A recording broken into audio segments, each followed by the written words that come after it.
samahan niyo po kaming mag-budal pie. Ayan na nga po, naglalagay na po kami ng kanin dahil syempre alam nyo naman tayong mga Pinoy. Hindi pwedeng magsalo-salo ng walang kanin. Simple lang po ang mga inihanda namin at wala pong karne dahil ito po ay ginanap noong pong Holy Week. Ayan, meron po tayong tinapa, daing na bangus, tilapia, daing at itlog na pula. Meron din po tayong mga gulay gaya ng okra at talong. Naghiwa rin po kami ng mga kamatis upang pagsawsawan ang aming mga prito. At syempre pa, di po nawawala ang mga prutas, gaya ng mangga, saging at papaya. Guys, for today's video, magbubudal pie tayo. At ayan na nga po ang final look. Nakita nyo naman, simple pero katakam-takam din. Mas masarap kumain na kasama ang buong pamilya. At syempre, bilang content creator, bago kumain ay umentry muna kami ng aking manugang na si Inday Maria. Bago kumain ay marami munang seremonyas. Guys, kain na po tayo.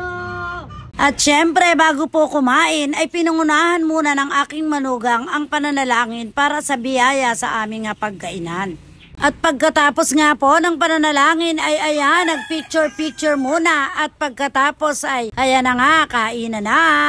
At habang nga po kumakain ay mga nahihiya, kaya naman ang camera ay tinutok na lang namin sa mga pagkain. Ayan, kita nyo naman, enjoy na enjoy kumain ng lola. Bihira po namin gawin ito dahil puro busy at may mga trabaho. Kaya naman ang nabigyan kami ng pagkakataon guys, di namin to ipinalampas, talagang ginawa namin at kami ay nagsalo-salo. Ito na guys ang ending.